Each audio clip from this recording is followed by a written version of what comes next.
thank you very much. And as I've said really all day long, this has been a bucket list item.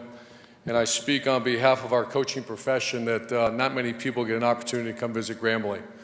And this is certainly an honor, and I want to thank, I'm going to do a couple quick thank yous because this wouldn't have happened. I know Mr. Davidson, thank you very much for taking care of us once again for Mr. Davidson. Coach Fobbs and the G-men. I see some G-men here, Coach. Thank you very much.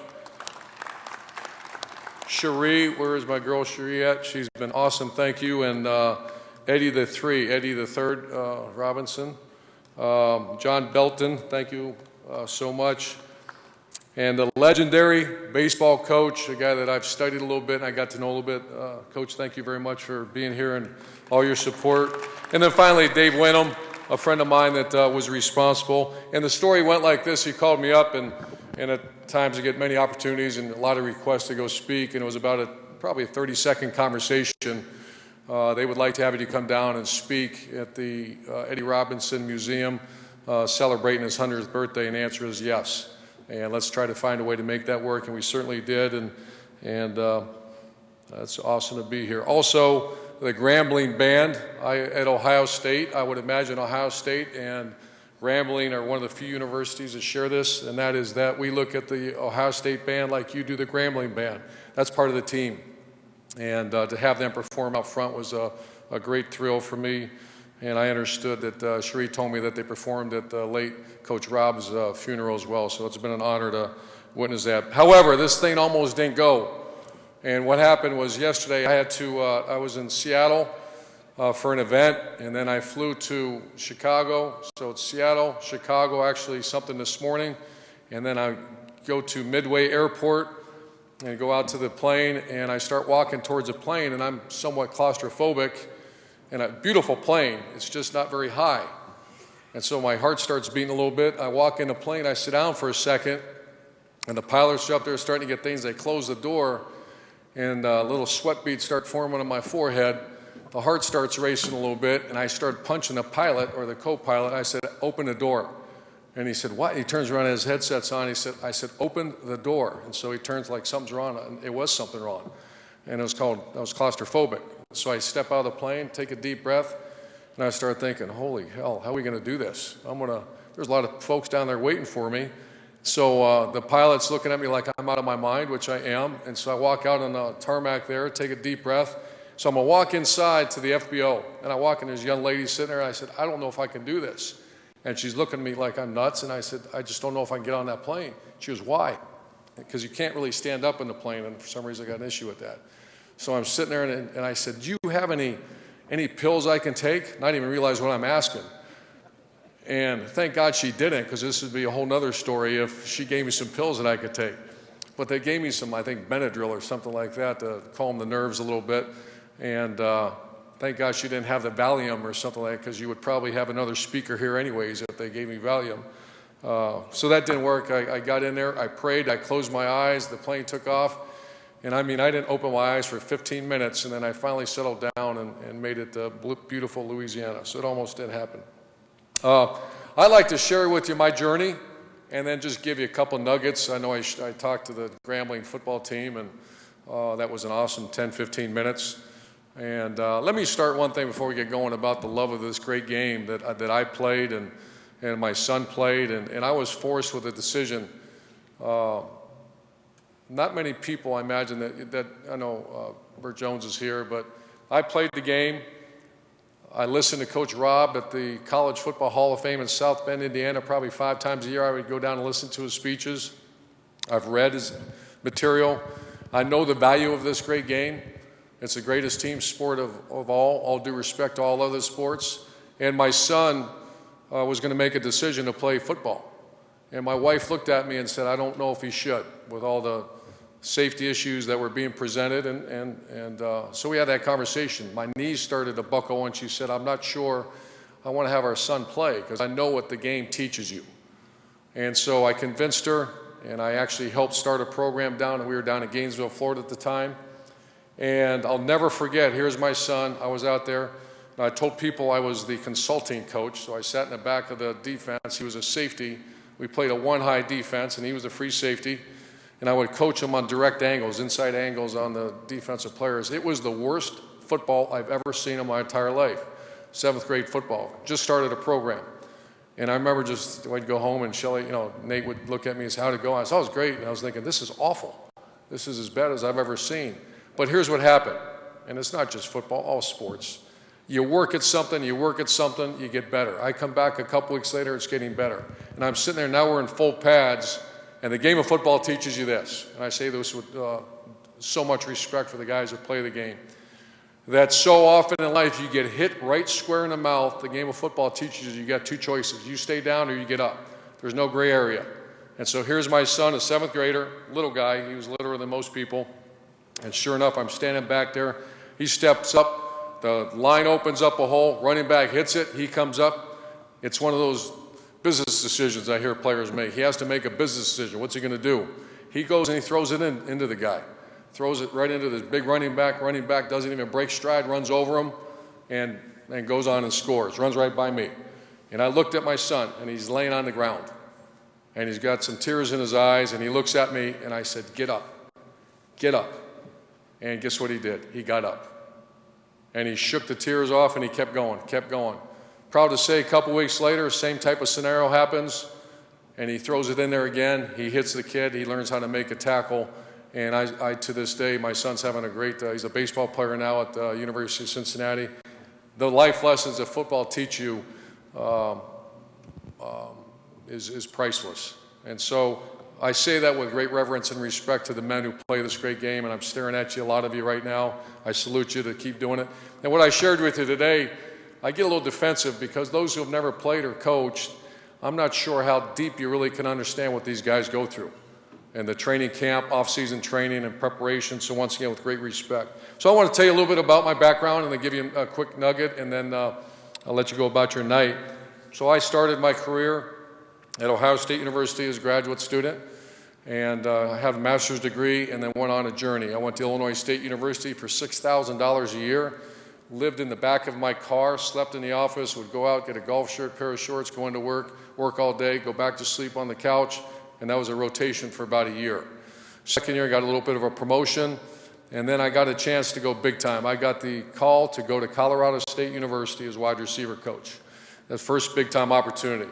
So Shelly and I moved to Fort Collins. We have 2 children, and it was back then, it was not uncommon that when you went out recruiting, because you couldn't afford it, you wouldn't go home on weekends. So I'd be out on the road recruiting for a month at a time, sometimes 5 weeks. So I'm out recruiting. We have 2 little girls. And I've been gone for about 4 to 5 weeks. I come home, and in the middle of the night, there was thunder, lightning, or something. And you know how, your little daughter, my middle daughter, jumped in bed with us in the middle of the night because she was scared or whatever. And so in the middle of the night, she's there. I wake up in the morning. I haven't seen anybody in 5 weeks. I got there late. And so I get up to go take a shower in the morning. As I'm walking away, I hear her say, "Mommy, is that Daddy?" I turn around. It's like, you're damn right that's Daddy. Oh, been bad deal. She said, "Is that Uncle Jim again?" So, but it wasn't. Life is good. It was Daddy, and we're good. So from Colorado State, I got the phone call from Lou Holtz, was the head coach at University of Notre Dame, and he asked me to come join the Fighting Irish, and I did. And Lou Holtz is obviously a Hall of Fame coach, one of my mentors, one of the great coaches of all time. I'd like to tell this story because the one thing that I'm sure Coach Rob did as well, if you have a staff meeting, don't you ever be late for a Coach Holtz staff meeting. So we had a 7 o'clock staff meeting. My wife was working as a nurse. This is well before cell phones. And I'm in charge of the kids. And we have 2 little beautiful daughters, and I'm running around Frosted Flakes and Cheerios and the whole deal. And we're going and making breakfast for the kids. And I look at my watch, and I'm running late. And I was like, okay, kids, that's enough. Jump in the car. We got to go. And I get out, hit the garage. The garage goes up. I hear the phone ring a few times. I don't answer it because we don't have time. And it snowed like crazy. In South Bend, it's called Lake Effect. Lake Effect hit. I go out to the car, get in the car. The kids are in the back seat. I don't know if they got their coats on or not. And we take off. And we head to the grade school, because they're both little kids at the time. I want to say 2nd or 4th grade or something like that. And I come whipping into the parking lot, get up to the front door, kiss Dad on the cheek, and tell them to go. They get out of the car. They run up to the door of the school, and I'm gone. By the time they're running to the front door, I'm gone. I get off to work. I'm not late for his meeting. So I made the meeting. And sure enough, about an hour after the meeting ends, or about, so an hour and a half later, about 8:30, my assistant, the secretary, comes walking in, and she's looking at me like I'm out of my mind. She goes, "What is wrong with you?" And I'm like, "What? What did I do?" She goes, You're out of your mind. Shelly's my wife on the phone. She needs to talk to you right now." And she kept staring at me like I did something wrong. I thought, I was a great dad this morning, got everything right, and made the meeting. And so I go and I get on the phone, and my wife starts ripping into me. She goes, "What is wrong with you?" I go, "What?" She goes, "Did you not notice it was a snow day?" I go, "What the hell are you talking about?" She goes, "I've been trying to call you all morning. It's a snow day. The school was closed. You didn't notice that?" And I'm going, "Oh my God, what happened?" And so I just had a visual of my two little girls running like frozen snowmen at the beginning of the door. No one was in school, and luckily someone inside that wasn't supposed to be there was there, let them inside, and they called someone to come get my kids. From also Notre Dame, I had a chance. That was the first opportunity to go be a head coach. And Lou Holtz, Earl Bruce were my mentors, and they called Bowling Green State University. They had an opening. Bowling Green called me, and they asked me to come interview for the position of head football coach. I was very young, 35 years old at the time. Loved where I was at, wasn't sure I was ready, wasn't sure I wanted to go do that. However, when your mentors are guys like Lou Holtz and Earl Bruce, you do what they tell you to do. So I went and interviewed for the position. And during the interview, I kind of feel this thing's going pretty good. It goes good, and I go home. The next day, they call me, and they start talking about offering me the job. The next day, they offer me the job, and I don't think I want to take it. And so I call Earl Bruce, the former coach at Ohio State, and he dog cusses me for about 5 minutes, one of the ones where you're holding the phone out, and he's screaming at me, "Why didn't you take that job? Well, why are you going to turn down that job?" And I'm telling him, and he doesn't want any part of it. And then I called Lou Holtz. And Lou Holtz, I tell Coach, I said, "Coach, I don't believe I'm going to take this job. As a matter of fact, I'm not." He goes, "Why not?" I said, "I just don't believe it's a good job." And he said, "Well, of course it's not. If it's a good job, they certainly wouldn't be calling you." So my wife's watching the phone call, and she said, "What did he say?" I said, "Honey, it looks like I'm taking that job." So I took the job at Bowling Green. Bowling Green, we had a great 2 years. I went out to Utah, and not many people know about Utah's people and Utah's culture. It's incredible. It was 2 great years we spent there. And what I tell people, it's kind of the melting pot of America. And what you have Mormons, you have non-Mormons, you have married Mormons, non-married Mormons, you have African-American, you got Hispanic, and you also got this incredible culture called Polynesians. And it was my first real exposure to coaching these Polynesian, and the family culture is incredible. And so I'm out there coaching, and we won the first championship, I believe it was in 60 years. And we go to the Liberty Bowl and play a team called Southern Mississippi. And so I have my team. The team from Southern Miss is in Memphis, Tennessee for the Liberty Bowl.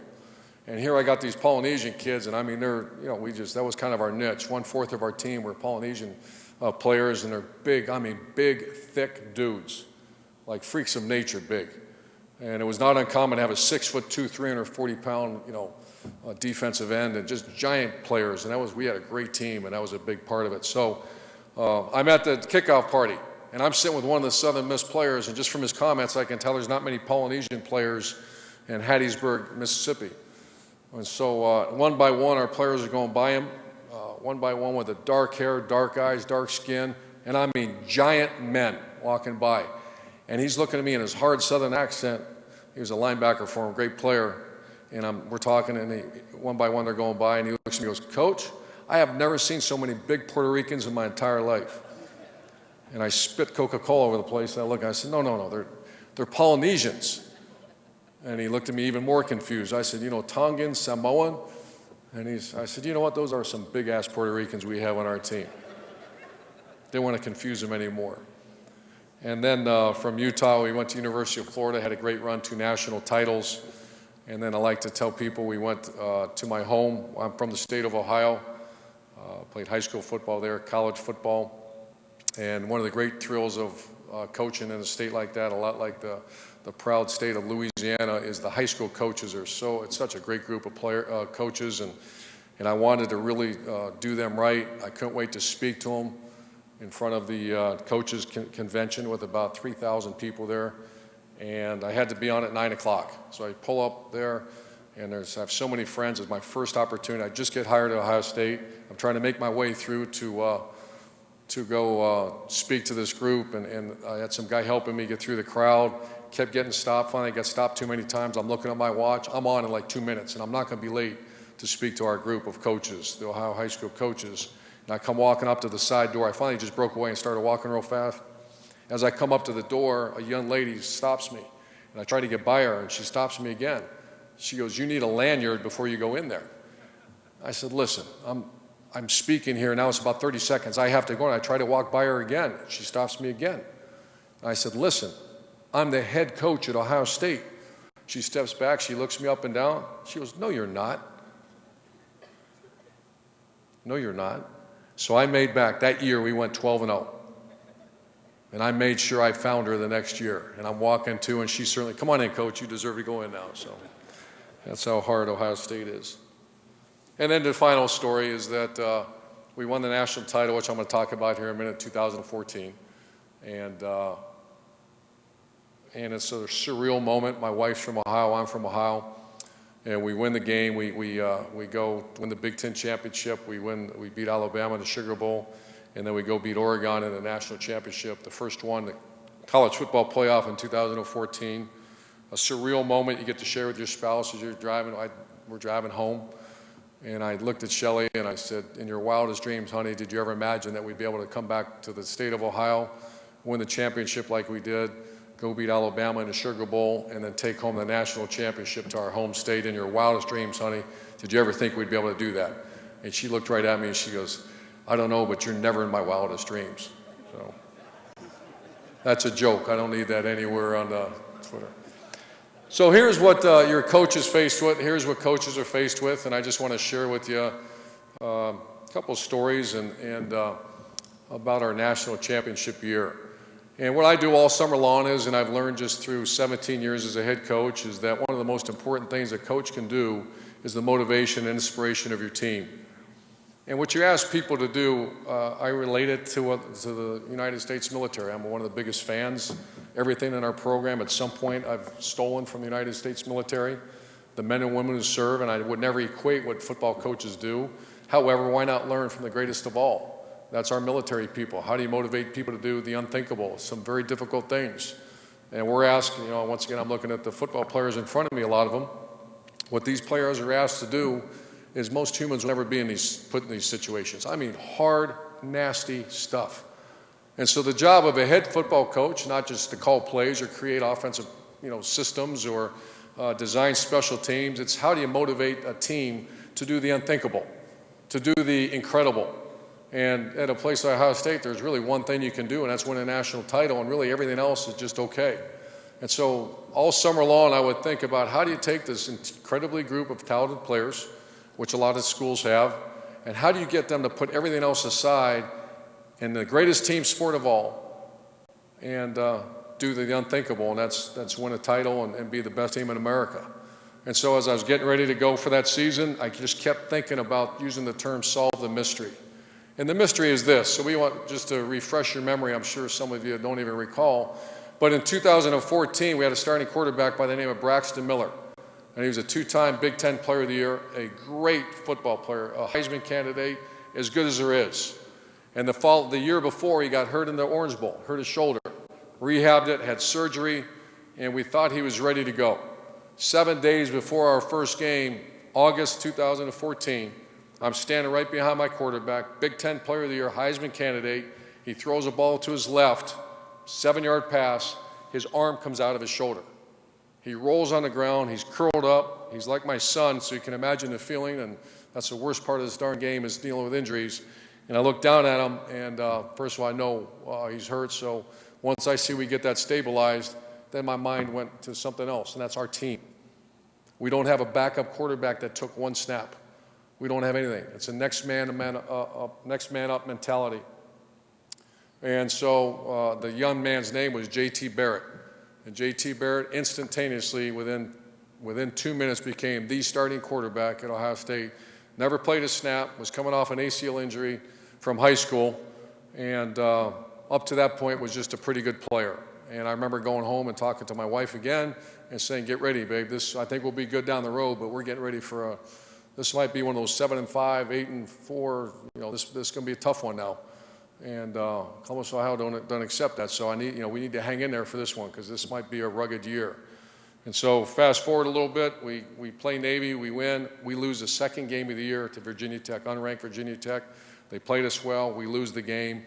And in my opinion, my thoughts were that this is getting ready to turn for the worst.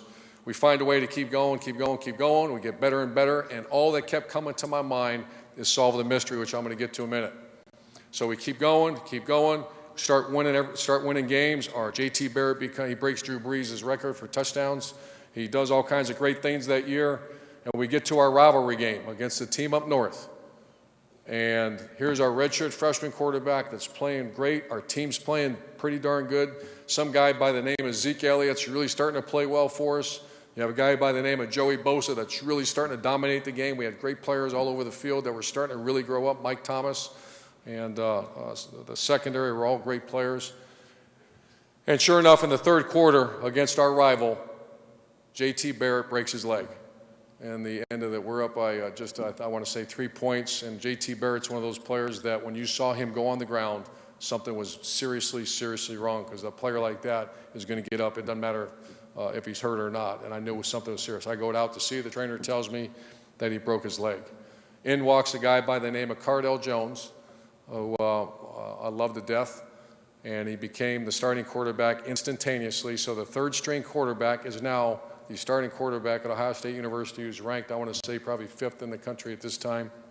And we're right in a street fight with our rivals. He goes in there. We find a way to win that game. And then it's time to go get ready for the Big Ten championship. And this is where it got real interesting.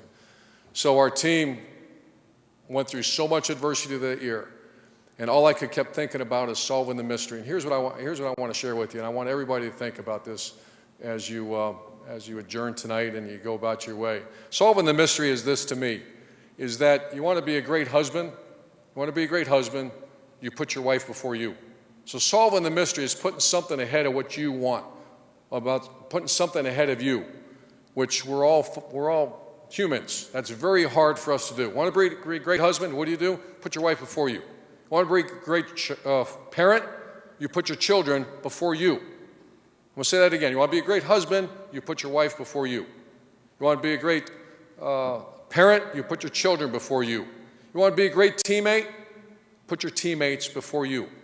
And that was my message the night before, the night in the hotel before we got ready to play Wisconsin in the Big Ten Championship in 2014, was solve the mystery. If we could somehow, we have a first-time quarterback getting ready to play, start his first game. We know we're on the bubble to be in the college football playoff, which we really weren't even thinking about that much at that time. But we knew if we had to play a top 5 Wisconsin team with the #1 ranked defense in America, how do we get this team to perform at the highest level? And the only chance would be to solve that mystery. I showed a couple plays, and in football, people are asked to do things they don't want to do.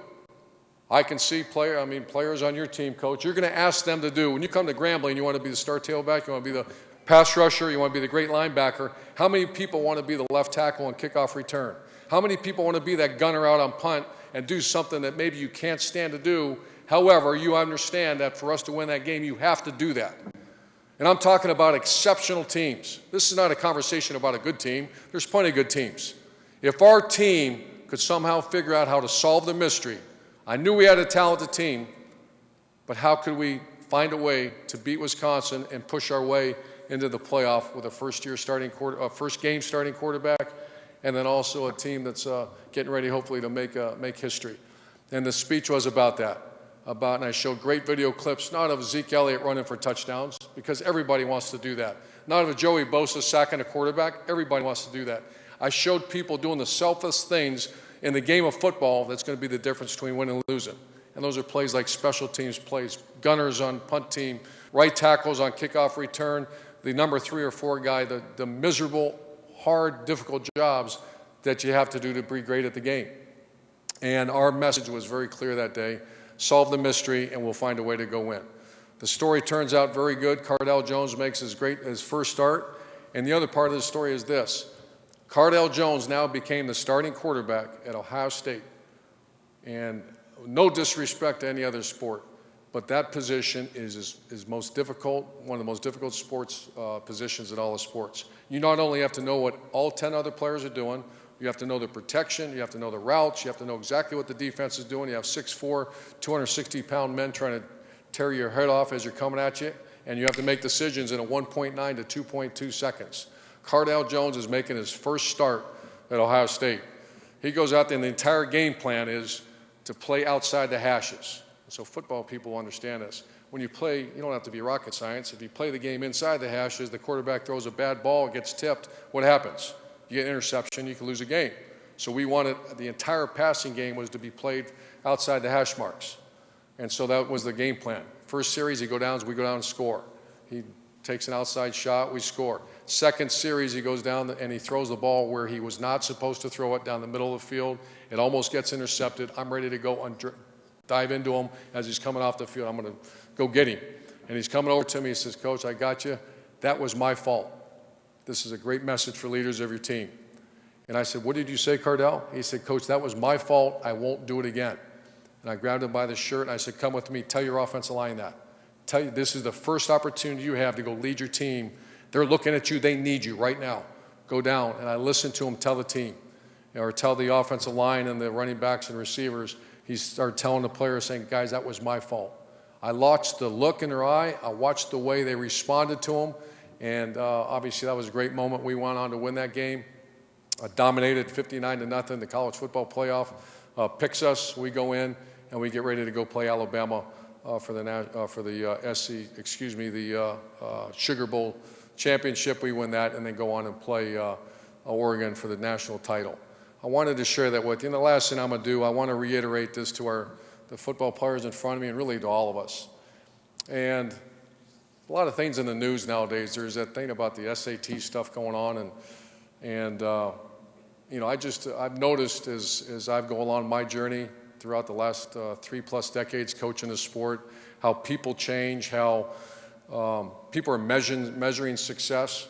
And my challenge to the players and my challenge to the Grambling coaching staff to help out coach here was this, that everybody's worried about the measurables. For example, Ohio State just had a pro day. Everybody asks about what? How many times they bench press 225, how many fast they run the 40-yard dash, and what's their vertical jump. In college entrance, and you want to go to schools and all that, they want to ask about your GPA, and they want to ask about your test score. And I've never been a big fan of that, because I've had plenty of athletes who run 4.3, or I've, you know, great broad jumps, great vertical jumps, but they're just not the one. They're just not it. I've had plenty of great coaches that are excellent coaches, but they're just not the one. And here's the thing I want you to leave with tonight, all of us, and because I know it's the same in corporate America. I've got plenty of opportunity to visit with people in corporate America. I got plenty of opportunity to visit with people in the military. We are all going to be faced with 4th and 1s. Everyone here. You might have a dozen of them a day. And a 4th and 1 is when it's time to make a big-time decision that's going to affect a lot of people. And what are we taught to do? We're humans. When we're in that situation, a 4th and 1, the first thing you do, you have a decision to make, and you seek advice. Who are you seeking advice from? Coach here is going to have that situation next year. I'm curious for that staff meeting in the next few days. Who's his one? You have 10 coaches on your staff. Who's your one that you're going to reach out and say, "Help me with this situation right now"? Here's my advice to you as young people right in front of me, and really all of us. That should be your goal. I'm hearing so much about all these, you know, what about this title? What about my salary? What about this? How about this? How about be that one? Be the one, whatever organization you're in, there's a CEO of that organization. You be that person that he's going to rely on to make that difficult decision. 4th down and 1, I tell the story all the time about the only time in the history of the rivalry game against the team up north, against Ohio State versus the team up north. And it was double overtime, 4th down and 1. 4th down and that far. And 60 million or 50 million, whatever people are watching that game. Obviously 110,000 people in that stadium. It's time. Contact has officially been made. I see the official give me this. It's time to make a decision. I'm going to hit the headset. I'm going to ask someone their opinion. And the challenge I have for the people on my staff at the time, and the challenge for you, if you're that one, you're that one for a reason, because he trusts you, because you're a competitor, and because you're tough. The other decision a coach has to make in that decision is who's going to carry the ball on that 4th down and 1. And I can promise you I don't care about their SAT score. I can promise you I don't ask the player how fast he ran the 40 or what his vertical jump is or his background, his religion, his this, his that, because that doesn't matter. On 4th down and 1, I want to give the ball to the 1. And he's the guy that I know is going to get that 1st down. Same thing when I ask someone, what's your opinion? There's a bunch of people on that staff that I didn't ask their opinion because they weren't what? They weren't the 1. So as you leave here today, and I know we had a good talk, a conversation as a football team and a coaching staff a couple hours ago, if you are that 1, and I should test these guys, if you are that 1, make sure you stay that 1 because someone's always going to try to catch you. They are always, and I've seen the 1s get caught. Once you get caught, it's hard to get it back. If you're the 1, stay the 1. If you're not, find out why. And we use a term at Ohio State called BCD. You can blame, complain, and defend yourself when you self-evaluate. If you self-evaluate and you want to blame someone else, well, the coach doesn't like me, that this person doesn't like, for this reason, whatever that narrative is, that's nonsense. You go find out why you're not the 1 and go fix it. Everybody wants, you're here, you want to have a great life, whatever a great life is to you. Whatever that is. My advice to you as we leave here tonight is go be that 1. And remember one thing, when you do become the 1, there's nothing greater than those, I love this quote, there's nothing greater than those who than achieving, I'm going to say it again, there's nothing greater than achieving American dream. Be the 1, you can achieve the American dream. But how about the second part of that quote? There's nothing more despised than those who achieve it. So once you get to the American dream, keep it. Do all you can, do the right things, keep it, and surround yourself with great people, and you'll go far and have a great life and a great career. I'm going to close with this, that I'm honored to be here. I speak on behalf of the coaching profession right now that, like I said, for over 3 decades I was a part of. Eddie Robinson Coach Rob was a person that I studied. I would go by myself in South Bend to the College Football Hall of Fame and listen about his true love and care for his players, and I wanted to be that. I wanted to do that. And to a degree, I think we've done that at Ohio State. You ask how our teams won so many games, recruit great players, hire good coaches, and show and tell the players you love them, give them everything you got. And that's what I learned from Coach Rob. It's an honor to be here. You guys have a great night. God bless you.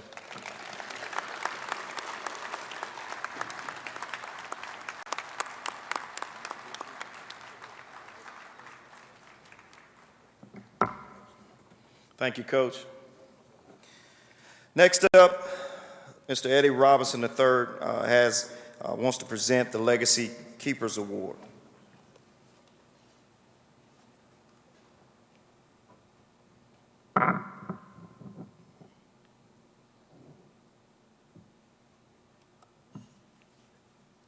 Thank you, Coach Meyer. It's 4th and 1, and I'm not punting. In February, at the initial Eddie Robinson 100th birthday commemoration, we honored the living coaches who worked alongside my grandfather, and we called them legacy keepers because of the unwavering support they showed throughout their careers here at Grambling. They shared a passion of grooming young men beyond the sport to prepare them for the game of life. Today, we also honor Coach Urban Meyer. You are one who preserves the Eddie Robinson playbook through your reflection as not only as a consummate professional, but also as a national championship winning coach, an unyielding builder of men. You, sir, are a credit to the coaching profession, and on behalf of the entire Eddie Robinson family and the Grambling Tigers, past and present, we thank you for being here with us during this continuation of our grandfather's legacy. Coach, would you come up?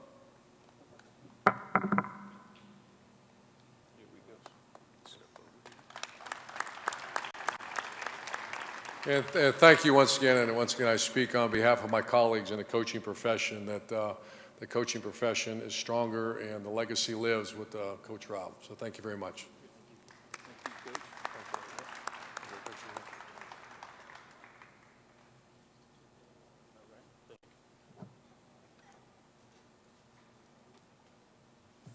Thanks, E. At this time, I want to present an award to you, Coach. On behalf of our team and coaches, could you guys please stand? But also to your wife in her absence, we had something for her as well.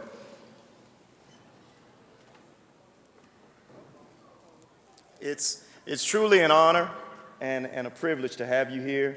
It's amazing, you know, how someone can impact the whole team and also my life in just a short span. So from the bottom of our heart, but also from our players and our coaches, we want to thank you so much for taking the trip here and taking the time to share with us. We want to present you with a jersey. And that's my number, by the way. Okay.